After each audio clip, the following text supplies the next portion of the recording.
Hvað held ég nú? Back to back.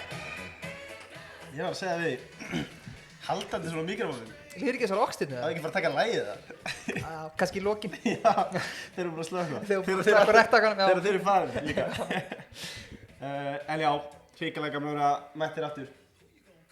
Já. Og við værum ekki hérna án styrktaraðan okkar. Heldur betur Fylgir meistarar. Og margir nýjir vinnir komin inn. Margir nýjir vinnir og þarna, já, okkur þykir mjög vænt um það. Algjörlega og þá kannski gott að koma að kölska, við erum alltaf að útskrifast. Já, djúvill hlakka mig til að fá jakkafötin Þeir eru að dressa okkur upp og það er líka ágætt. Ég þurfi meira á því að halda en þú. Þú ert alltaf þessum $1 million hérna í... Já, en ég mun lúka svo $1 billion þegar ég fæ kölskadót. Já, þetta er hrikalega flott föt á flottu verði og frábær þjónusta. Já, ég held sko að ég vona það ég sé ekki að ljúga en ef þið biðjum hraðmeðferð þá er ennþá fyrir þá sem að er að útskrifast þá er ennþá átt að biðja það sko. Já, akkurat, bara... Þannig að ef þú vilt ekki lúka svo trúður þá mæli ég með. Það er rétt og við erum lúksuskallar og við látum bara bjóða okkur að besta í mat og drykk. Já, rétt. Gambino, búin að vera með okkur frá upphafi.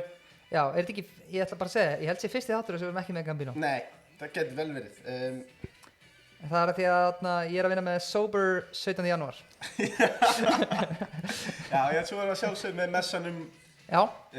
Tóma Krúsin, bara virkilega gaman að fá það inn í fjölskylduna, frábær matur og aftur þjónusta. Sama með Barjón. Já, Barjón í Mosó. Já, ég hef alltaf sagt, eins og við tölum í gær, bara akkur að kippa einhverju með í bílinn á leiðinni í ferðalag. Akkur ekki bara setjast niður með fjölskyldunni, fá sér hamborgara eða kjúklingavængi. Keyra af stað sattur. Nákvæmlega, já, bara eiga smá fjölskyldustund, koma frí inn á staðar rétt. Svo með Dominos, frábæra pítsur. Já, heyrði ég í dag. Já. Voru ykkur á samningu verið í gangi og þeir sögðu við myndum aldrei hætta eitthvað. Og það var framlengt bara til óendanlegs tíma sko. Það er gleðið með að heyra. Svo með Loop, minni púðar, sama bragð. Rétt. 18 ára eldri að sjálfsögðu. Klussin frá Kemi, hann hefur ekki klikkað hingað til og mun ekki gera það saman. Nei, alls ekki. Aha, virkilega vistvætt ferðamáti. Já. Ferðamáti, þetta er ekki ferðamáti. Þetta er ferðamáti fyrir bílinn. Já, fyrir matinn. Já. Þeir að standa sig eins og hitir með dróna og ég veit ekki hvað og hvað. Og svo að sjálfsögðu hreyfill. Já. Ef þú vilt fara frá A til B. Eins og meiri sagði núna er ekki að taka Gambino en ég er samt að pæli að bara skera bílum aftur eftir og taka hreyfill. Það er í raun og veru glóðlaust. Þetta er svo góð hjólastæð, það er svo gaman að spjalla við það. Fara einn á einkabílniðinum að sækja mat eða fara niður í bæ og skilja eftir og keyra síðan aftur einn heim, taka bara hreyfill, deila með félögunum. Veistu hvað þú getur líka gert sem ég vissi ekki? Sko, ef þið finnst heimsendingaþjónustan dýr á Dominos sem hún er alls ekki, þá getur hringt í hreyfill og látið þá koma pizzuna til þín. Það er svoleiðis? Já. Herru, þú kannski kynni gestininn og meðan ég tek introlagið hérna. Já, gestur kvöldsins er vonandi á okkar faglega Chester Dark mati, næsti borgarstjóri Reykjavíkurborgar. Við bjóðum við hjartanlega velkomna Hildi Björnsdóttur. Yes, sir.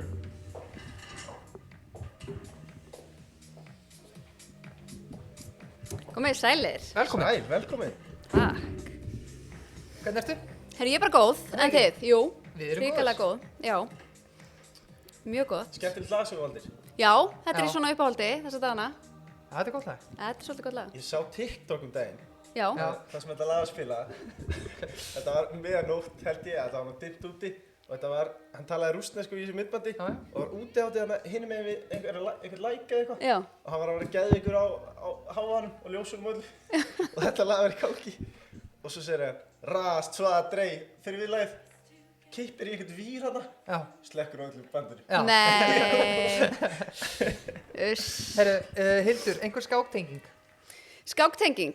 Engin, nema kannski bara að mér alltaf finnst mjög töff að spila skák sko og vera góður í skák. Var einhver skák í grunnskólanum? Nei, rosalega lítið.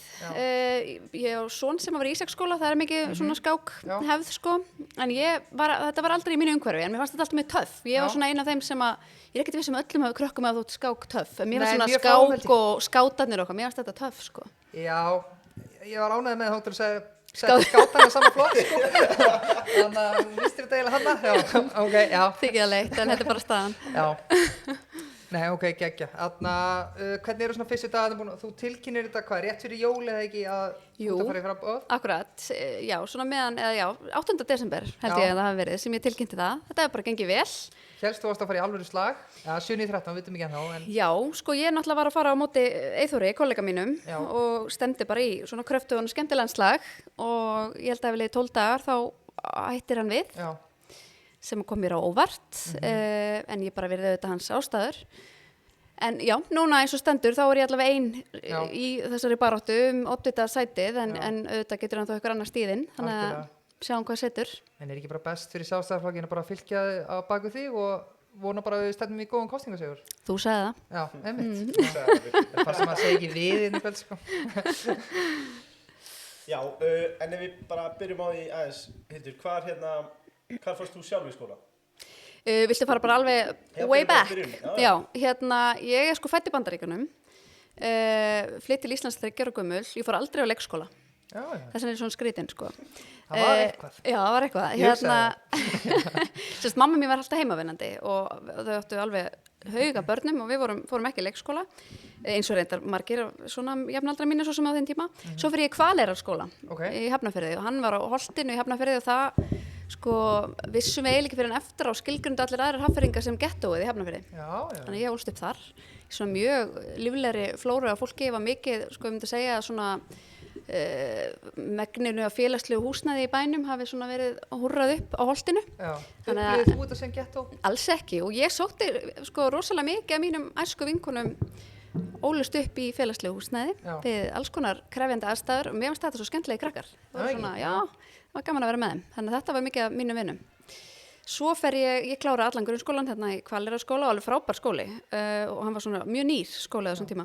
Svo fer ég í Versló. Já. Og það var aldrei neitt vafi það að ég ætlaði þangað og ég var þar, þá var þetta 4 ára nám og ég bara finn til með menntskellingum í dag að þetta séu bara 3 ár, þetta er svo ótrúlega skemmtilega tími og ég hef ekki viljað stytta niður í 3 ár. Sammála því. Já, sammála. Og ég fór þar á stærðfræðibraut og var í svona ótrúlega samrýmdum bekk.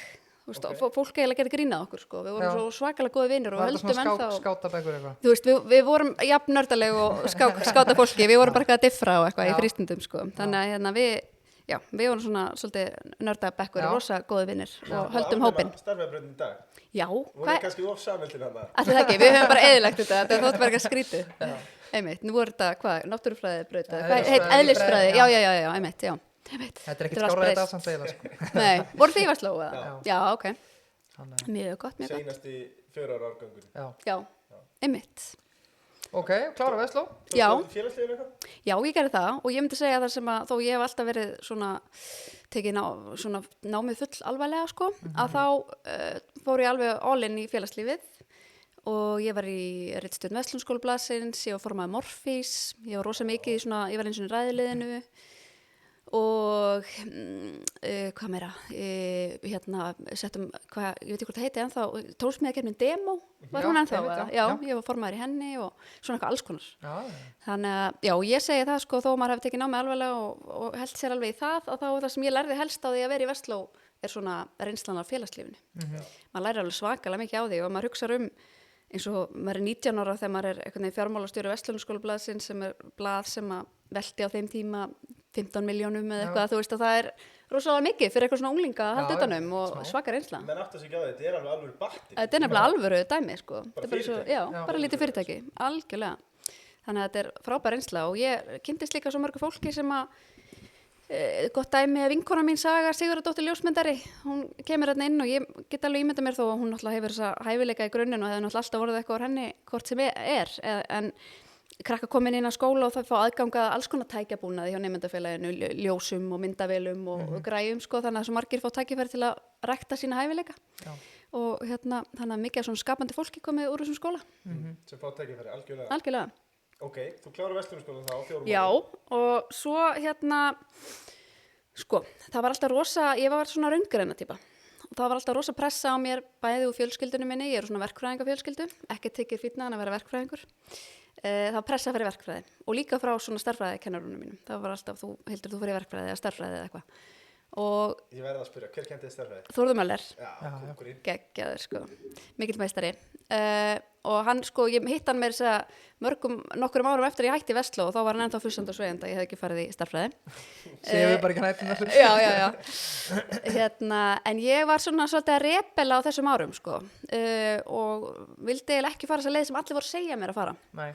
og ég fór í lögfræði líka vegna þess að ég var svona búin að vera svolítið í þessar ræðumennsku og mér finnst það svakalega skemmtilegt og ég var svona að hugsa hvar finn ég starfsvettvang þar sem að ég finn þessu eitthvað farveg að vera eitthvað svona gaspra í einhverju púlti og þá náttúrulega lögmennskan en ég fór í lögfræði svakalega leiðilegt nám já, mér finnst það ekki skemmtilegt en kláraði það samt já, ég gerði það og sko þegar að ég var í almennunni að þá eins og margir var maður alveg almennan þetta próf sem að tekur hérna fyrstu önninni og hérna er svona klásus já, hálfgerður klásus mitt og þá var maður að hugsa hvað ef ég næði þessu einhvern veginn ekki og kemst aldrei í gegnum þetta hvað ætli þá að gera og þá var ég orðin svona búin að byggja upp svona spenning fyrir stjórnmálafræði í middiltíðinni svo kemst maður í gegnum þessa almennu og þá er ég alltaf í norðan voru vonsveikin að ég var ekki að fara í stjórnmálafræði þannig ég skráði mig líka í stjórnmálafræði þannig ég sérst kláraði bæði lögfræði og stjórnmálafræði í háskólanum ég var líka stúdentapólitíkinni og það var aftur eins og ég segi með Versló lærdómsríkasti tími minn í háskólanum að vera í þessu félagsstarfi öllu og félagslífi og ég var formaður stúdentarráðs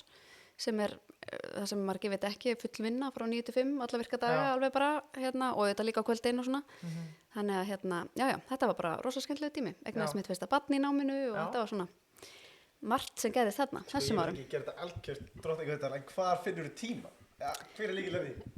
Eins og þessum árum? Já, bara... Já, þessi ár eru svolítið svona brjálaði í mín lífi, ég var bara rosa mikið að gera, en ég er eitthvað svolítið þannig að mér gengur best að ég hef mikið að gera.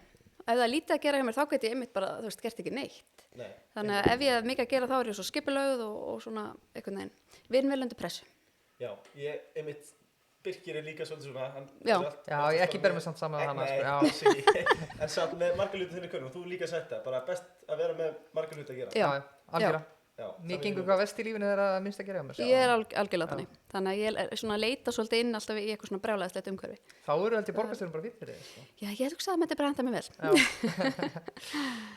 ok, svo við klárum námsferilinn já, ég sérst klára þarna 5 ári lögfræði, 3 ári stjórnmálafræði svo fer ég í tekið héraðsdómslögmannsréttindin sem er sérst málflutningsréttindi fyrir héraðsdómi og ég fer að vinna svo byrja ég að vinna þannig að ég fer að vinna á lögmannsstofu sem heitir Réttur, ég vann líka á henni samhliða náminu það var svakalega skemmtilegt það var svona, svolítið, þá tók svona minn karriér svona óvæntastefnu vegna þess að ég fór í lögfræði því mér langaði að vinna fyrir fólk og gaspra í ræðupúlti og hérna, en svo sko útskrifast ég eða byrja að vinna á stofu samhliða náminu í hruninu, bankarhruninu og þá festist ég svolítið í svona verkefnum fyrir erlenda kröfuhafa og eitthvað svona sem ég fannst ekkert skemmtilegt sko og var ekki það sem ég ætlaði mér en var svaka business og var rosa mikið að gera og var auðvitað gaman að taka þátt í því og þannig með þá reynslu fæ ég vinnu síðan á Logos í London þannig að þá er ég farin að vinna þar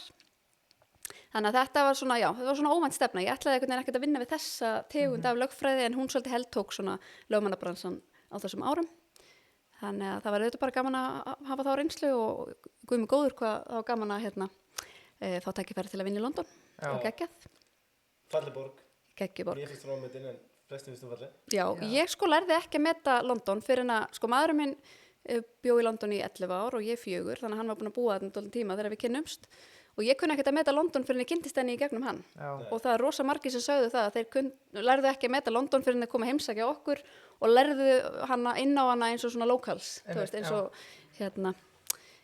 hvað segja, þeir sem búa þar Já, ég trúi því Já, það sem að maður er sko meira þú veist, það er algjör túristagildri að vera að fara á Oxford Street eða alla þessa staði bara vera inn í hverfunum og lifa eins og þeir sem þar búa í borginni sko. Lókallin Já, eins og lókallin, Fyrsta eiginlega spurningin er svona svolítið eftir tíðarandunum okkur langar aðeins að ræða COVID Já Hvað finnst þér nú verið takmarkanir og er þinn flokkur í ríkisstjórninni duglegur að hlýða Þórólfi einu og öllu hann hefur verið það svona svolítið og fengið kannski smá átölu hver er svona Birkir? Já, veistu, mér langar bara hvað er bara svona þitt take á þetta skilur hvað stefnu eigum við að taka núna í þessum málum finnst þér? Sko, ég held að við þurfum að horfa á það að við erum í allt annari stöðu núna heldur en við vorum í upphafið þessa faraldurs. Og í upphafið þessa faraldurs þá erum við að horfa fram á eitthvað heimsfaraldur sem við vitum ekkert um. Við skiljum þess að veiri ekki neitt, við vitum ekkert hvað þetta allt saman þýðir. Núna erum við eins og komin á þann stað að við höfum reynslu. Við erum núna í meginatriðum að glíma við afbrigði af veirunni sem heitir Omikron sem að sýnist vera mun vægara en önnur afbrigði og mun líkara bara influensu. Ég er sjálf búin að fara í gegnum það afbrigði. og við erum með gríðarlega hátt hlutfall bólusetninga hér í landinu. Þannig að mér finnst fullt tilefni til þess að sko líta til þess og okkur var auðvitað sagt alltaf við þessum faraldri að leið og fólk er í bólusett að þá svona getum við aftur farið að hverfa aftur til hins eðlilega lífs og svo hefur það ekkert alveg gerst og það sem að auðvitað frústrerandi að við stöndum núna í dag stundum við á þeim stað að það gríðarlegar takmarkanir, einhverja bara mestu takmarkanir sem við hefum lifað við í lífveldissögunni á athafnafrelsi fólks og og þetta allt gert í skjóli þess að við erum að vernda spítalann. Já. Og ég var alveg samúð með því og ég hef alveg skilning á þessu upphaflega markmiði sem var alltaf að fletja kúrfuna. Við fórum inn í að faraldur og við þurfum að takmarka frelsi fólks til að fletja kúrfuna og mér finnst allir svona skilja það en svo allt í einu var markmiðið orðið smitlaust samfélag og eitthvað svona sem var kannski óraunhæft. En það sem ég svegt að sjá að núna eftir 2 ára faraldri og mikla umræðu vanda spítalans að þá einhvern veginn ekkert búið að leysa það og við erum enn eina ferðina að upplifa takmarkanir í okkar lífi, það verið að koma atvinnurekendur gríðarlega erfiða stöðu, menningunni, listamönnum og tónlistafólki og bara heilu hópunum af fólki í mjög erfiða stöðu með þessum takmarkunum, allt í krafti þess að verja spítalan og maður spyr sig hvers vegna hefur ekki eitthvað verið gert fyrir spítalan á þessum 2 árum, af hverju allt samfélagið á hliðinni út af spítalanum. Spítalan á auðvitað aðlaða sig að þjóðinni en þjóðin á ekki sífellt að þurfa aðlaða sig að spítalanum. Þannig ég er svolítið svegt að við séum á þessum stað núna. Ég hefði viljað sjá að við varum farin að lifa svona takmarkalausu eðlilegu lífi á þessu stigi málsins verandi þetta vel bólusett að glíma við þetta vægt afbrigði. Ertu sammálaðið sem hún var að segja, ég var hlusta viðtalið daginn bara í gær held ég við hana Siri Andersen, þar sem hún var að segja að ríkisstjórnin þyrfti einmitt að hætta hlusta á Þórólfi í einu og öllu og horfa að Alþingi ætti meira að skipta sér af takmörkunum. Ég held að það sé fullt tilefni til að Alþingi stígi meira inn í þessu umræðu. Þetta er rosalega, ég er ekki vissum að fólk muni kannski gera sér grein fyrir því fyrir en að bara 10 ára í liðinu við horfum tilbaka hvað þetta er mikið inngrip í einhvern veginn líf fólks og atvinnurekstur og annað, allar þessar takmarkanir. Þannig að mér finnst sérstakt bara að það hafi ekki verið meira umræði í þinginu og mér finnst, ég sammála þessum punkti að þingið megi alveg koma betur inn á þetta, bara ekki spurning sko. Já, þú ert að bjóða þig fram í fyrsta seti fyrir Sjálfstæðisflokkinn í Reykjavík. Já. Og við óskuðum að sjálfsögðu sem allra best. Takk fyrir. Ef þú segir okkur kannski aðeins frá þínum stefnumálum í pólitíkinni og þá kannski sérstaklega í bæjarpólitíkinni. Já, ég held svona fyrir kosningarnar sem framundan eru að þá muni þær snúast svolítið þjónustuna við fólki í borginni. Og það eru svona þeir þættir sem mér finnst að við gengi hvað verst. Og ég vil hóla bara svolítið á stóru myndina. Mér finnst svona stjórnmálinn í borginni oft festast í skotgröfum og einhverjum svona smáatriðum og jafnvel dítelum sem bara einhverju verkfræðingar eiga að fást við.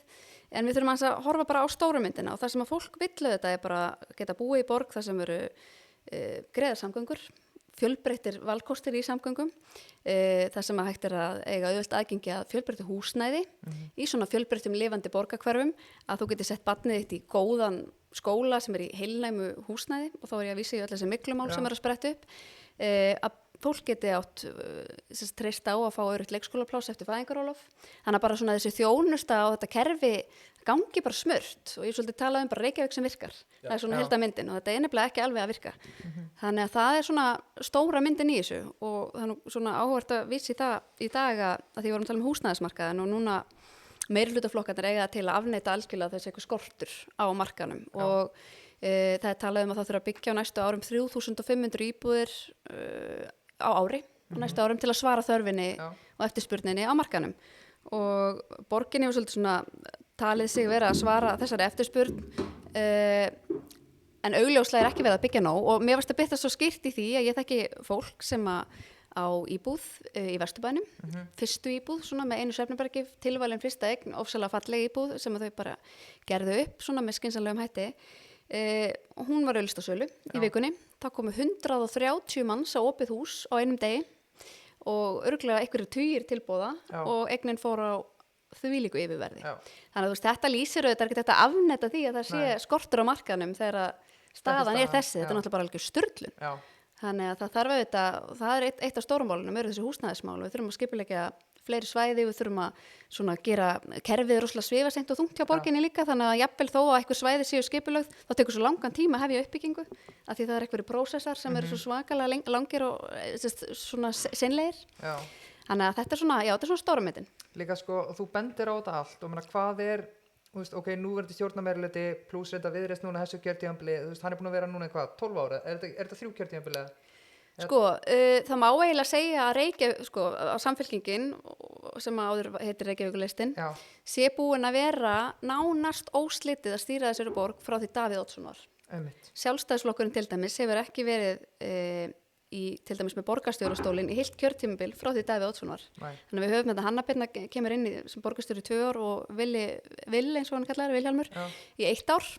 Þannig að þetta þú veist, að frádregnum þessum 3 árum, þá þetta bara nánast óslitið frá 1994, þá hafa þetta verið þessir flokkar sem hafa verið að stýra borginni, Samfylkingin í samsuðu við ykkur aðra. Hver er þá trúveruleikin í því að núna ætti eitthvað að breytast þegar maður hafa öll þessi ár til að... Akkurat, það er nákvæmlega punkturinn og svo áhugavert að Dagur Beggetsson, borgarstjóri, skrifar bók sem kemur út fyrir jól og í kynningu á þessari bók talar hann að hann sé hálfnaður með ætlunarverkið.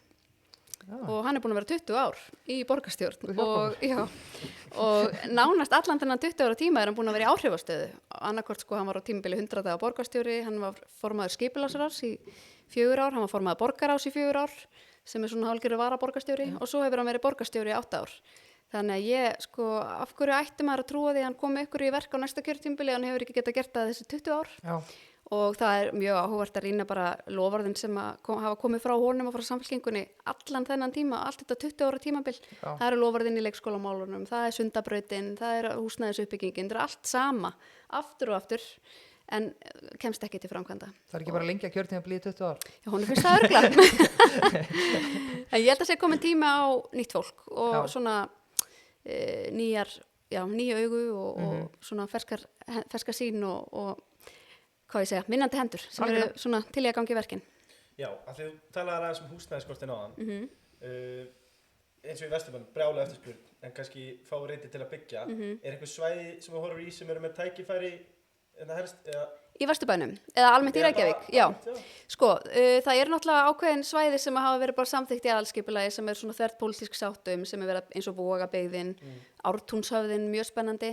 En svo eru svæði sem eru ekki samþykkt í skipulaginu sem við í Sjálfstæðisflokknum höfum talað fyrir og ég er mjög spennt fyrir til dæmis þessu Örfirisey sem er svæðið út að Granda og því við erum að tala um þessa miklu eftirspurn í Vesturbænum og þá getið það svarað svolítið þeirri þörf og svo hefum við talað líka um Keldnalandi og það er alveg bara á þveröfum enda í borginni, bara algjörlega hinum megin og það er svolítið skrítið að meirihlutaflokkarnir hafi einhvern veginn ekki sett það svæði inn í aðalskipulag og við hefum marglagt til, hefum ekki byrjað að skipuleggja þetta svæði vegna þess að nú er búið að samþykkja þennan samgöngusáttmála, svo kallaða, fyrir allt höfuðborgarsvæðið og hann er svona samsuða af það að fara í miklu betri almenningssamgöngur sem þetta borgarlína, það að fara í hjólastíga, göngustíga, stoppvegaframkvæmdir, bara svona svolítið samsuða af öllum mögulegum kostum og bæta umhverfi fyrir alla.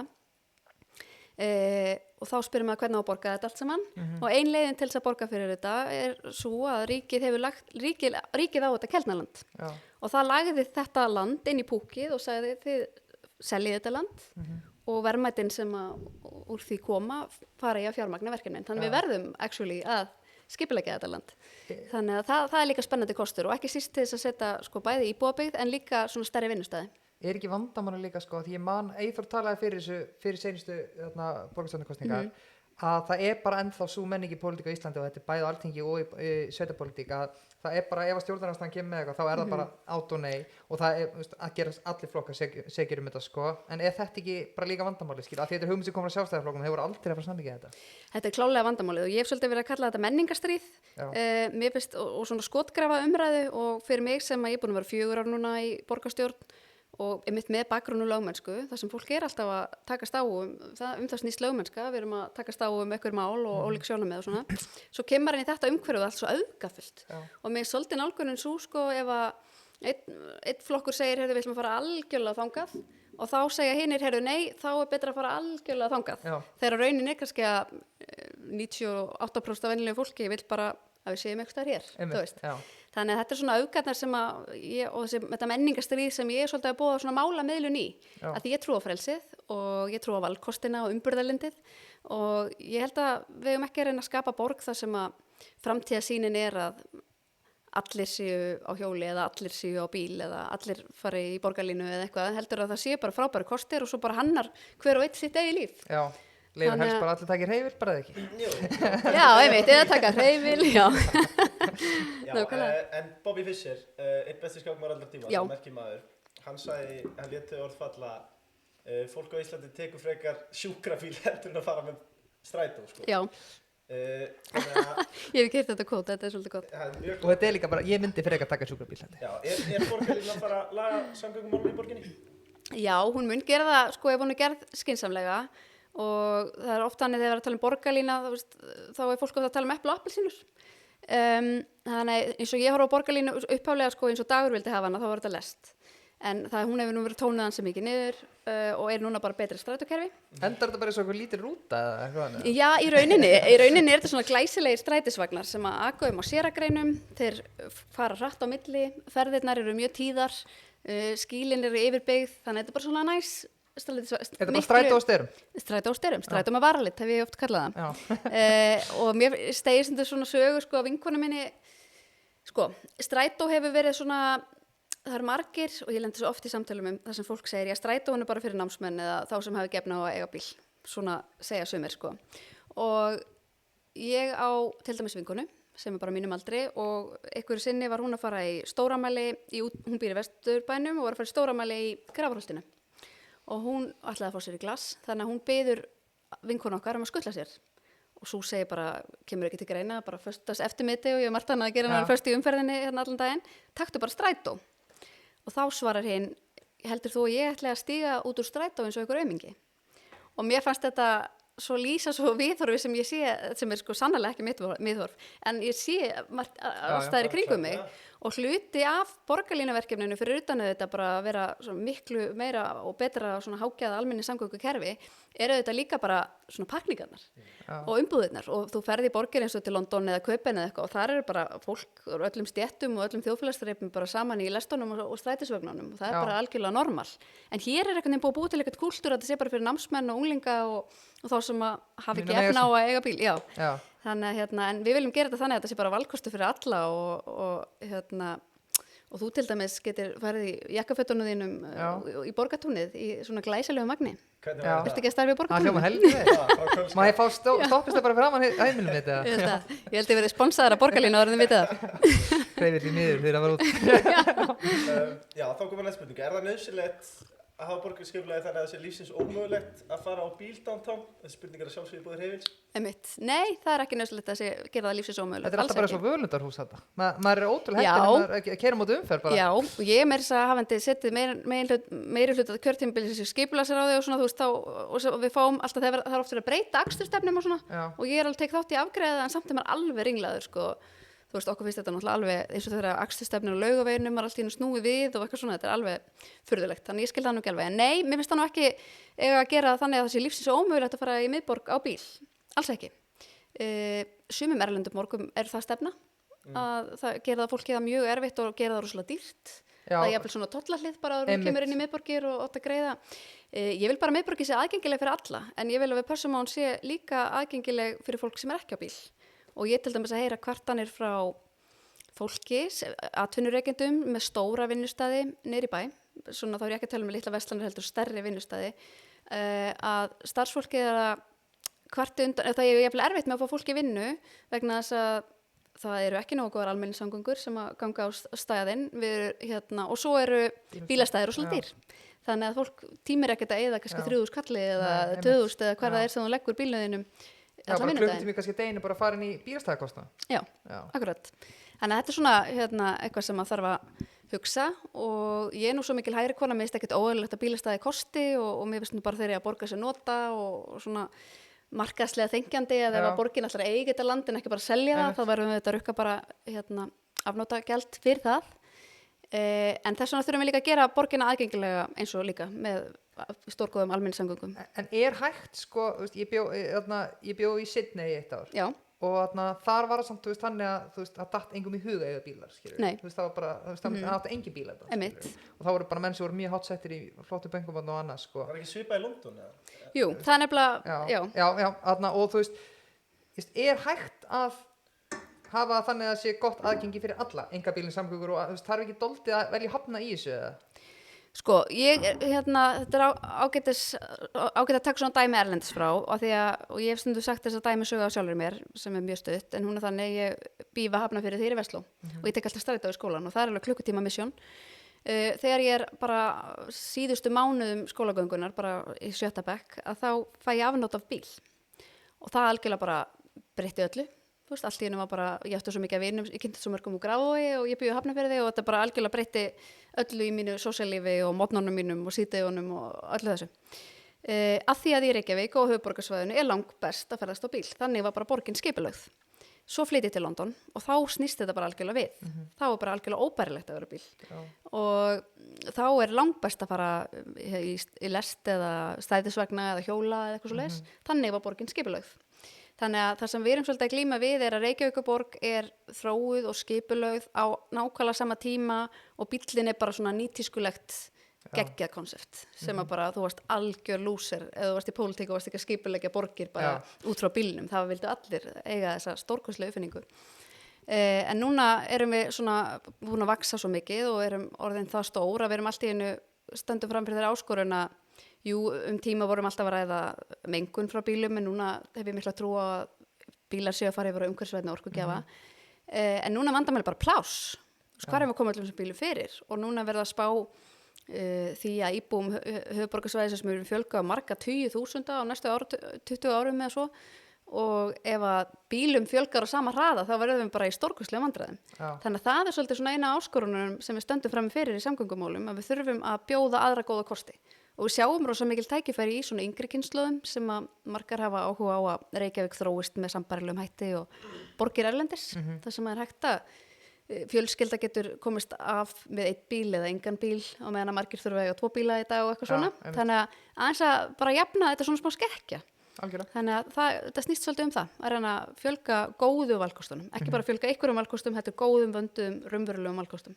Hvað finnst þér til dæmis þessi deilihjól? Já. Þau náttúrulega vöktu mikla umfjöllun varðu það, þau voru kannski fyrir fólki og annað slíkt. Er það hoppið eða? Það er hoppið, sko. Það er ekki stórhættulegt þetta? Já, það er stórhættulegt þegar það spyrðu okkur, sko. Best að taka bara hreyfil. Best að taka bara hreyfil.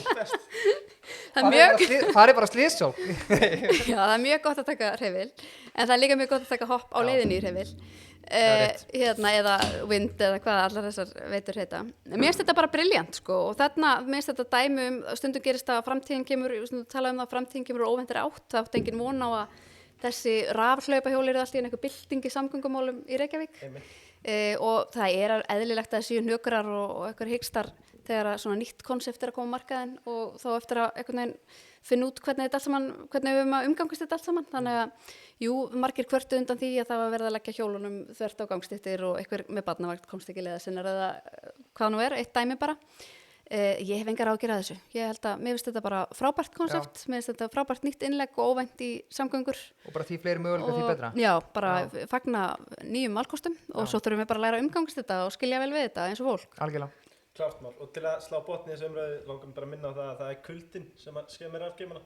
Það er langt best að versla rafgeimana bara í kemi. Það er þessi hluti lægi fyrir veturinn. Absolutt. En svo er að leikskólamálin.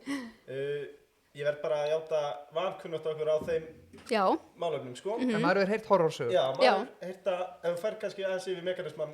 Já, þetta leikskólamálin er svolítið þannig að fólk hugsaður ekki, ég hitt svo marga sem að hafa talað við mig núna 4 árum frá síðustu kosningum og sagt, ég tengdi ekkert við, þú varst alltaf að tala um leikskólamálin í síðustu kosningum, en nú er ég búin að eigna barn og bara guð mig góður, þetta er bara stærsta hagsmunamáli í mínu lífi núna. Leikskólamálin eru þannig að, við vorum Segjum bara Leifur myndi eignast barn. Já. Já, og hvaða veseni myndi hann lendi? Já, þá átti þú og þinn maki rétt á... Er einstæður eða hvernig er þetta? Já, það breytir svolítið myndinni. En við skulum reikna með að þú eigið þarna maka. Hann er í félagsíbúð. Já, og þið fáið 12 mánaða fæðingarorlof samanlagt og við reiknum með að þið nýtið það. Að þá, eftir 12 mánuði, farið þið út á vinnumarkað aftur, ætlið að gera það og þá náttúrulega þurfum við að reiða ykkur á að finna eitthvað stað fyrir barnið ykkar og einhverjir hafa auðvitað notast við dagforeldra kerfið en dagforeldrum fyrir fækkandi ár frá ári og svona þegar úrræði ásvöldu undir höggasækja sko nú hafa þessi meirihlutaflokkar lofa kosningar eftir kosningar að tryggja leikskólaplás frá 12 til 18 mánaða aldri og núna í síðustu kosningum færðu þessi niður í 12 mánaða aldri og ætlaðu að tryggja bara fólki leikskólaplás eftir þetta þegar fæðingarorlof er búið til að brúa svona þetta bil og það er bara aldeilis ekki gengið og ég kallaði nú eftir því daginn að fá sko upplýsingar meðal aldur barna þegar þau hefja leikskólagönguna og ég fekk svarið að það verður 30 mánaða. Það er reyndar ekki alveg sanngjarnt svar sko af því að já, það er eitthvað svona skekkja í eitthvað börn sem flytja á öðrum sveitafélögum og voru kannski á leikskóla áður en þetta er hérna börn eru orðin vel ríflega 2 ára svona meðalaldri þegar þau eru komast inn á leikskóla í Reykjavík og þetta getur bara skapað svakalan vanda fyrir ungt fólk, ég getur eitt ímyndað ykkur sem er bara stofna fjölskyldu og kannski annarkvort í leiguhúsnæði eða nýbúið að kaupa sér fasteign og bara þarf að borga sín reikninga og svo kemst kannski annar aðilinn ekkert aftur út á vinnumarkað, fæðingarorlofið þetta búið þannig að þetta er rosalega tekjumissir þannig að þetta er fyrir mér bara eitt stærsta hagsmunamáli fyrir ungt fólk þetta er líka jafnréttismál því að við sjáum mælingar sína að konan er líklegri í svona parasambandi sem að samanstættur af konu og manni þá er konan líklegri til þess að taka á sig það að vera heima þannig að hún svona dregst aftur á vinnumarkaði og allt þetta en þetta stærðar hann að jafnréttismál þannig að það er svona alls konar vinklar á svo fyrir mér er þetta eitt af stóru forgangsmálunum og það sem að mér varst líka svolítið fyndið er að í kosningabartunum fyrir 4 árum þá vorum við með fund í Breiðholti og það voru nokkri frambjóðandi með erindi og ég átti að vera með erindi leikskólamál og ég kem inn í salin og ég sagði bara guð mig góður það er bara enginn undir 60 hérna bara það muni enginn hafa áhuga á því að ég sé að fjalla hérna leikskólamál. Nei, þau eru ekki að pæli því. Nei, nema hvað að ég bara, ég flytt mitt erindi það er slíkur áhugi og þá kemur allir ljósa, þetta er alltaf ömmur og afar og þau eru bara með barnabörnin bara inn á sér alltaf, þau eru bara dagforeldrar sem þau ætluðu kannski bara að vera í golfi og djamminu, skilur, en er alltaf í norðum dagforeldrar þannig að þetta hefur áhrif á ótrúlega marga. En svo er ég líka búin að heyra eitthvað og kannski er rugl í mér að þú veist, þú bara býði Vesturbænum en svo fara leikskólapláss bara í Grái eða eitthvað svona rugl. Það er algjörlega hárétt og það er sko annað sem að skekki myndina að mér finnst þú ekkert alveg vera búin að útretta einhverjum sem býr í Vesturbænum leikskólaplássi 12 mánaða ef að plássið er í Gráinum sko, þetta var algjörlega bæjar endan á milli en þetta er mjög algengt og núna er það þannig út af mitt sko það er búið að byggja það verður að reyna að svara eftir spurt, það vilja margir búið í Vesturbænum þannig að það er búið að byggja mikið hér en það hefur ekki verið passað á móti að svona byggja innviði á móti þannig að það hefur ekki verið passað, heyrðu, við erum að byggja rosalega mikið af íbúðum fyrir fjölskyldufólki en við þurfum kannski að stækka leikskólana eða eitthvað svoleiðis. Þannig að núna er bara hvergi lengri biðlistar heldur en í Vesturbænum eftir leikskólaplási. Þannig að hér, fólk sem hér býr er mikið að þurfa að fara eitthvað allt annað. Ekki skilji þetta, allir elskar Vesturbæn svo mikið. Það er hvergi betri stað að vera. Svo bara glottið á leiður og tala um að það er ekki eftirspurning til Vesturbænum. Einmitt. Komið bara í Kópavogi. Nei, ekki hún fara. Já, en ef við vindum okkur aðeins aftur á kosningabaráttunni, þá býðir fram, eða tilkynning frambúðið í lok síðasta árs. Í kjölfarið á því að Eyþór býði sig fram. Mín spurning er einfaldlega, heldur hann að vera hræddur við að keppa því eða þarf hann ekki að tapa? Já, þú segir nokkuð. Sko, Eyþór var nú búinn að tilkynna að hann vildi halda áfram, alveg svona mánuð undan mér. Tilkynna það í Silfrinu, svo fylgir hann eftir forsíðviðtali í Fréttablaðinu og svona alls konar viðtalum. Og það setti pressu á mig. Leið og hann tilkynni þá fara fjölmiðlar að ringi mig og spyrja hvað ætlar þú að gera og það var eiginlega bara ekkert láta á því og það er bara svo lengi sem maður getur hummað það fram á sér þannig að það var svona búið hittna svolítið undir mér í þessu þannig ég ákveð bara að tilkynna þetta í desember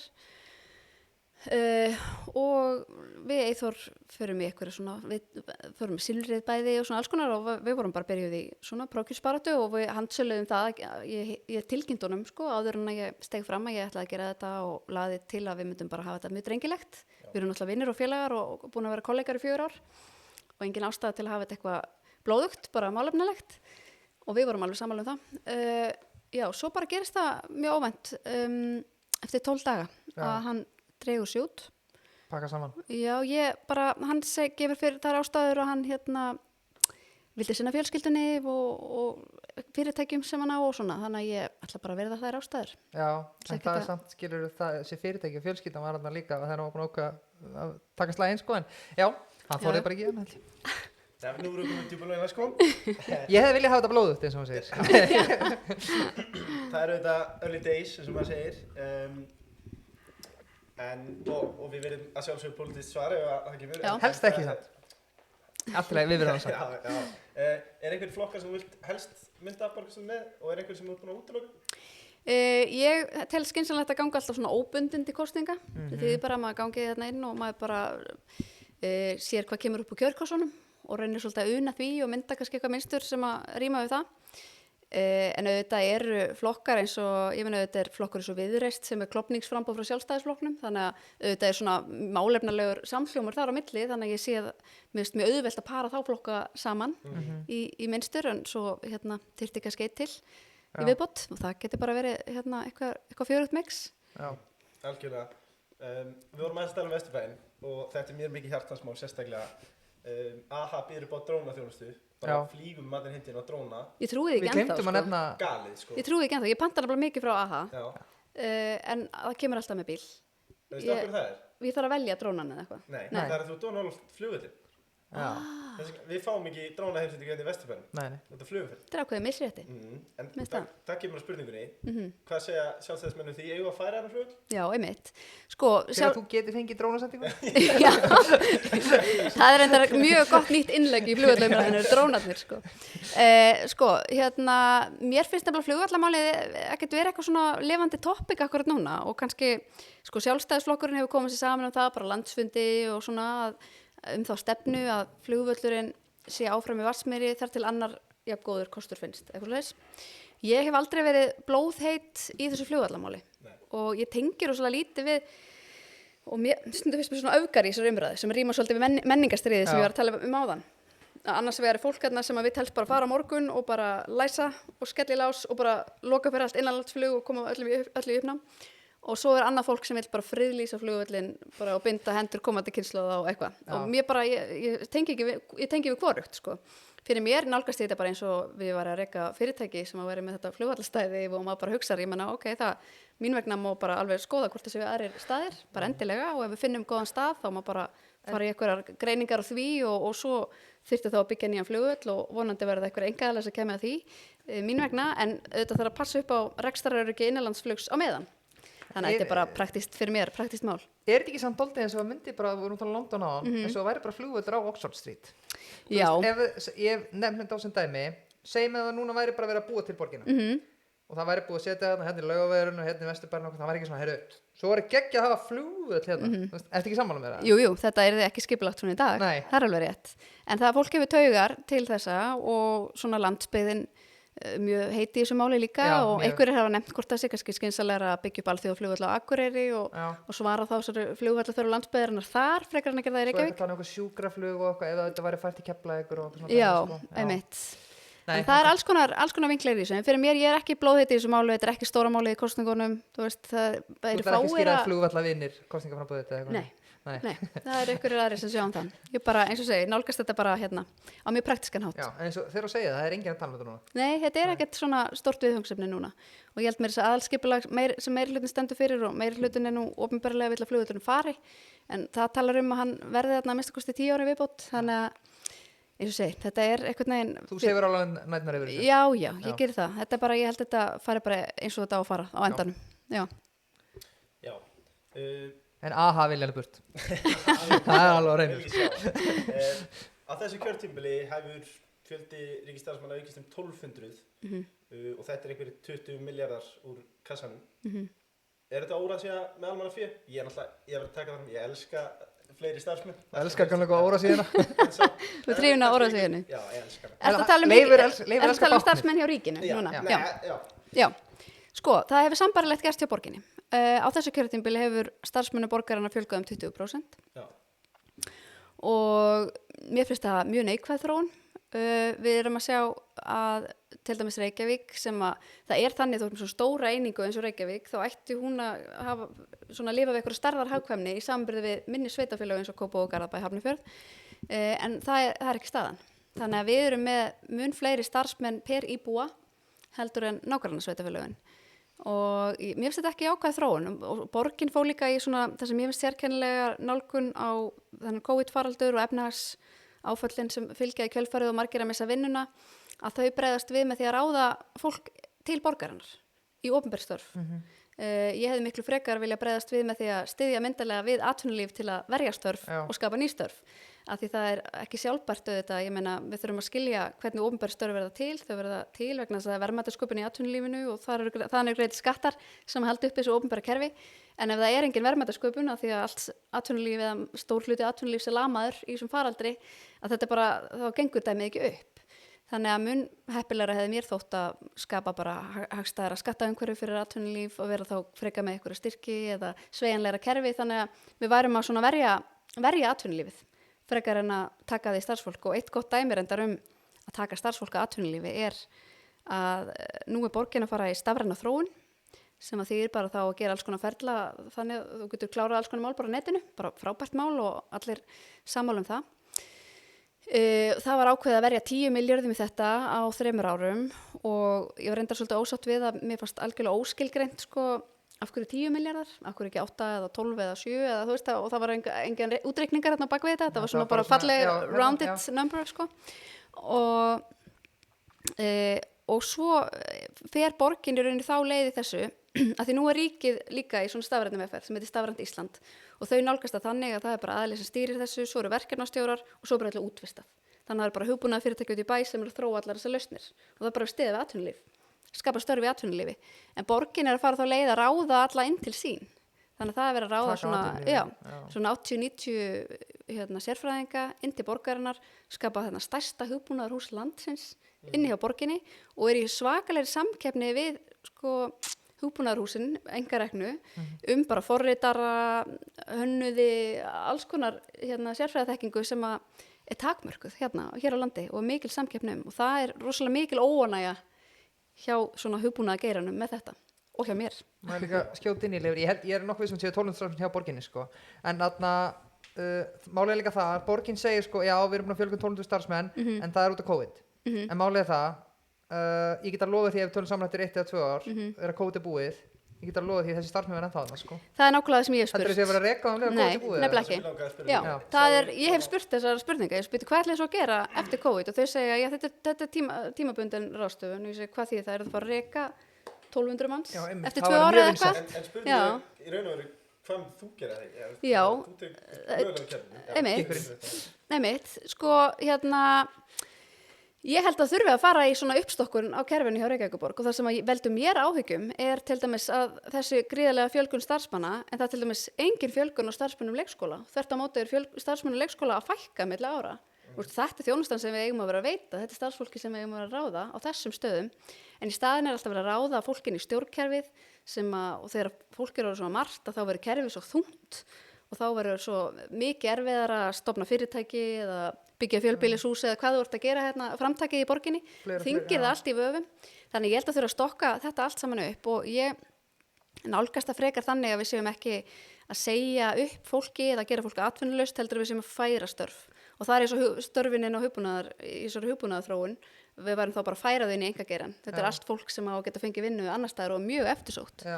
Þannig en þetta þarf bara að gera af svona skynsemi. Ég myndi eiginlega vilja fá helst myndi ég vilja fá bara eitthvað erlent ráðgjafafyrirtæki eins og McKinsey eða eitthvað inn í borgina og bara fara í bara algjöra úttekt á stjórnkerfinu og á öllu þessu skipulagi, öllum þessu starfsmannafjölda og fá bara svolítið ráðgjöf með hvað maður gera, hvernig þetta er algjörlega vaxið sjálft sig. Sko, mér langar að skjóta inn í líka að halda áfram að tala þessa óráðsíðu sem ég kalli þetta.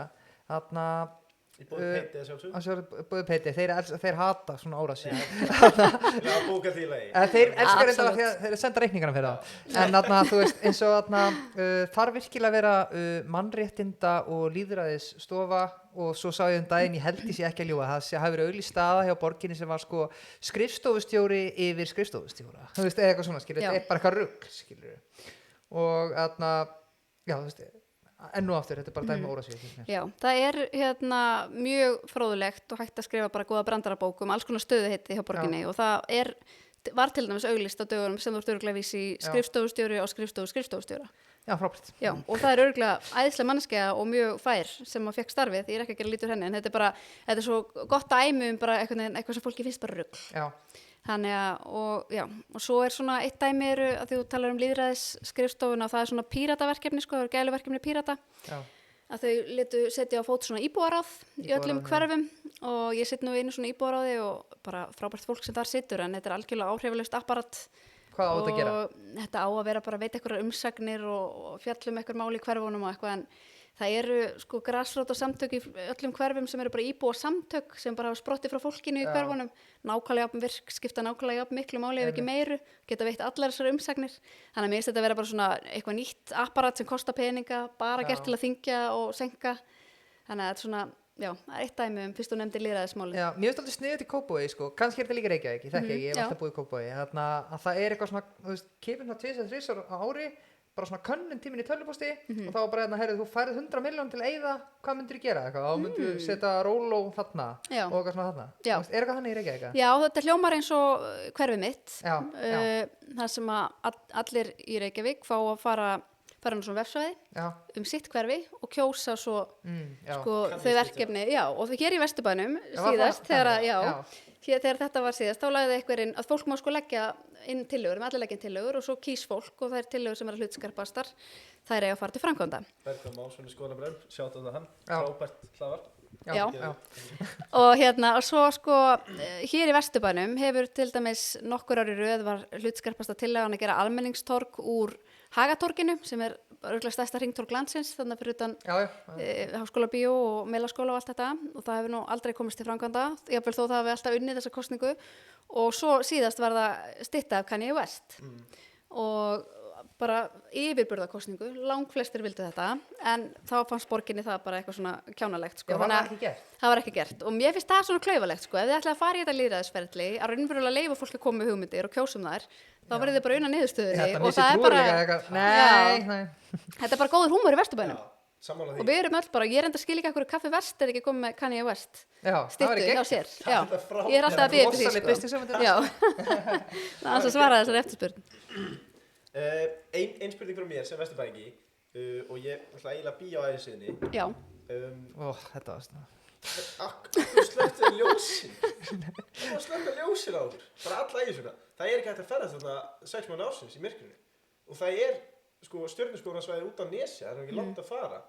Ég veit ekki hvað þú ert að gera. Hildur, var þetta þín ákvörðun? Sko, þetta er reyndar mjög áhugavert af því að í þessari kosningu sem við vorum að ræða, hverfi mitt, að þá man ég fór á íbúafund þegar ég var nýkomin í framboð 2018 í Neskirkju málefni Vesturbæjarins og þá er eitt heitasta málið lýsing við ægisíðu af því að þá hafði í þessari kosningu komið tillaga sko meiri lýsingu við ægisíðu og þá átti að vera lýsing meðfram gangstéttinni og allum stígnum sem liggur meðfram hjá Skerjafirðinum og þar og ég er hlaupari eða þú veist ég hleyp og ég tengdi alveg við þetta, maður er að hlaupa kannski kvöldin og bara í kollega myrkri og fyrst maður bara óöruggur og svona, en þetta var svona einhver öryggisvingill, en það var allt vitlaust. Þetta var einn af tillögunum sem vann kosninguna, en það var allt vitlaust, þannig að þetta var eins og cancelað sko. Að þá var það eitthvað svona stjörnuskoðunarfólk eða fólk sem fannst lífsgæði í myrkrinu og svona. Þannig að það var rosalega óvænt fyrir mig að upplifa því ég vissi ekki að það væri svona stór hópur fólks á þeirri skoðun. Ég held að flestir vildu bara meiri lýsingu og betra öryggi og annað. Þannig að það var svona einn birtingarmynd að hvað fólk er ólíkt. Þannig að það er ekki verið að spara rafmagn eða eitthvað þannig. Það þætti mig skrítið sko, ef það var í sjónarmiðið.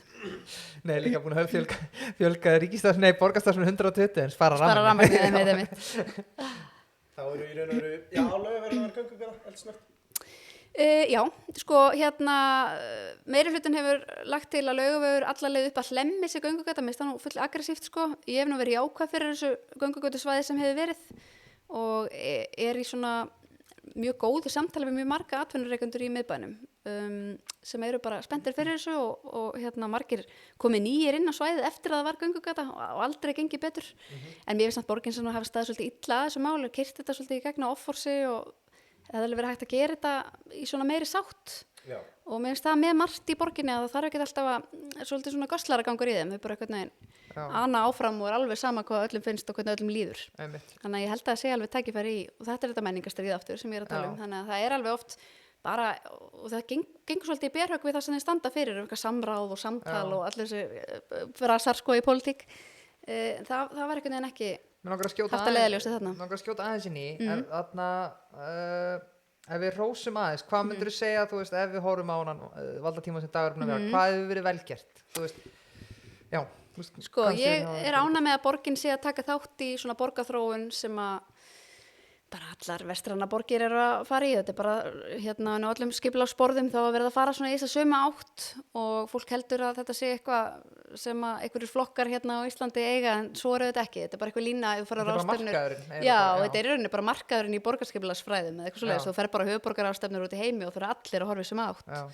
Þannig að mér finnst það jákvætt og það er eitthvað sem byrja líka bara með Hönnu Birnu og Júlíus Vífill og Gísli Marteinn og Þorberg Helga og einhverju svona sem að voru áður í borgarstjórn hafa staðið það líka og staðið fyrir. Þannig ég er ánægð með það og mér finnst ég tek stundu dæmi, ég bjó á stúdentagörðunum á Lindagötu þegar ég var 20-23 ára. Það er ekki skugga, Tóti? Jú, og ég var bara ég var svo fyrsta sem flutti inn í íbúðuna, þetta var alveg nýtt þegar ég flyttaði inn. Þú voru að færa heimili alveg, veit ég hvað að tala um, þú ert með skuggakörði og svo ertu með heimili fyrir heimilislausa við hliðina, skilur, með lúxusíbúður og svo ertu með heimilislausa, þetta gengur ekki. Það er bara sagt. Bara mín tímsent. Já, einmitt.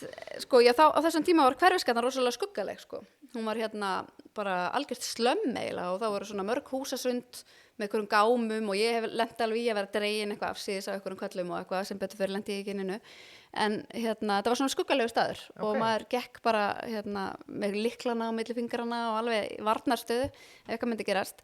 En núna hefur hún algjörlega tekið á sig nýja mynd og mun fallegri og upplýst og svona. Þannig að alls konar svona hlutur eru þetta jákvæðir. Borgin er þróast jákvæðan hátt í þessa áttina. En það sem ég tek eftir er að borgarstjóri og oft þróast borgir þetta í átt að þeim svona áherslum sem að borgarstjórar hafa. Hann hefur eiginlega eingöngu áhuga á þessu.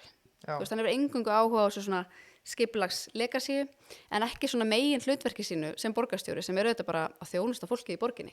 Ég hefur engan áhuga á, ég hef aldrei séðan tala menntun barna eða leikskólamál eða velferðarþjónustuna eða þú veist, eitthvað svona. Má ég grípa henni boltan aftur? Ég ætla að segja, þetta er kannski svona rjóminn og fróðan, þetta er það sem vekur athygli. Þú varst búin að skera eina sneið þetta degi, orðadegi. Já, ég tróði henni elda honum með það. Sneiðin er sérst þannig að ég dagur að horfa hann á þátt og ég veist hann mögnu vera og aldrei ein en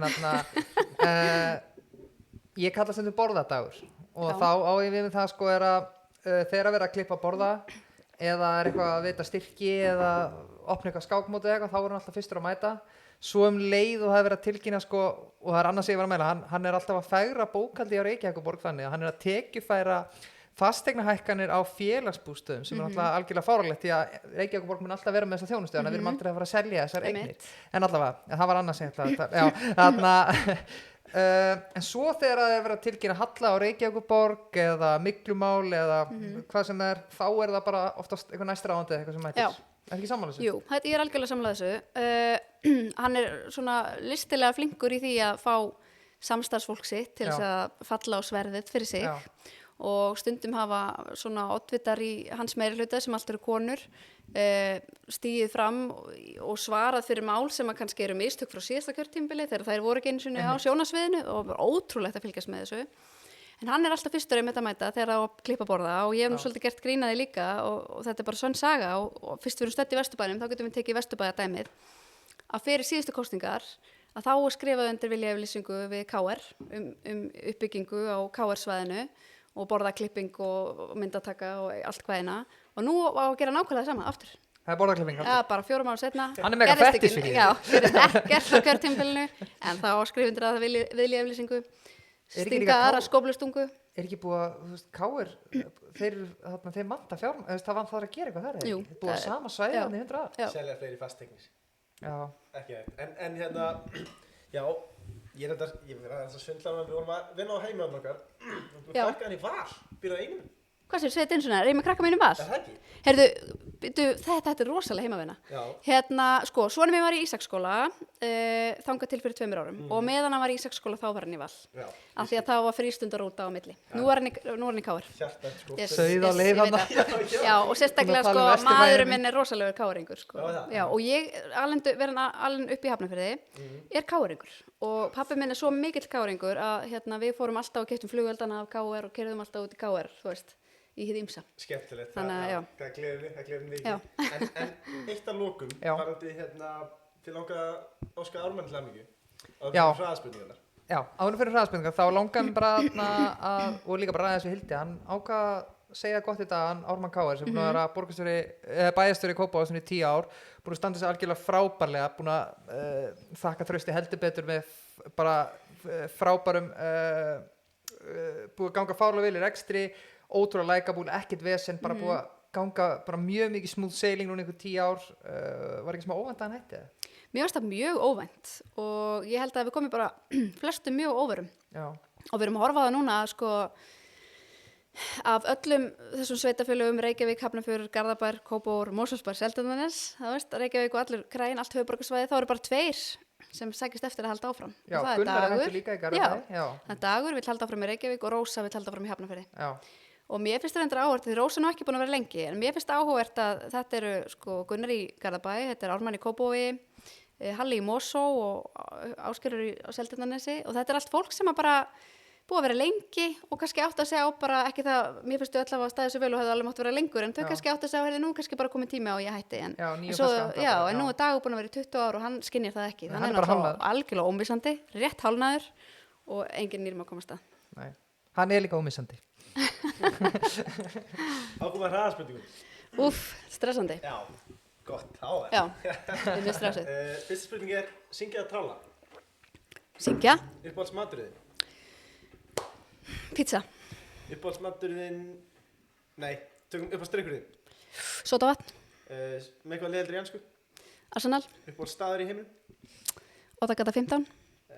Helsta áhugamál fyrir utan pólitík? Fasteignir. Fyrir unga fólki heim í stofu sem eru áhuga á pólitík, hvernig er best að snúa sér? Hvernig er best að snúa sér? Hægri. Hvað er núverandi borgarmeirihluti gert vel? Velferðarmálin, ágætlega. Frábært, þetta var ekki langt. Nei, ok, mjög stressandi, ég er með hjartslátt. Þá er bara komið að lokalæri kvöld, Birgir. Já. Þetta var hrikalega gaman. Hrikalega gaman að koma. Já. Takk fyrir að bjóða mér. Við erum að fara að styðja þig. Heyrðu, hvernig var það kostingarskrifstofan? Heyrðu, ég fæ hana afhenta á morgun og svo þarf ég að græða hana og skera og svona. En við erum nú í svo miklu samkomnu takmörkunum að það er erfitt að bjóða fólki. Þú býður okkur í kaffi. Ég býð ykkur, klárt. Frábært. Hildur Björnsdóttir, takk kærlega fyrir komuna. Takk fyrir mig. Allir sem að hlustu, horfðu, Hreyvill, Aha, Kölski, Kemi, Payday, Loop, Dominos, Barjón og Messi. Takk fyrir í kvöld. Takk fyrir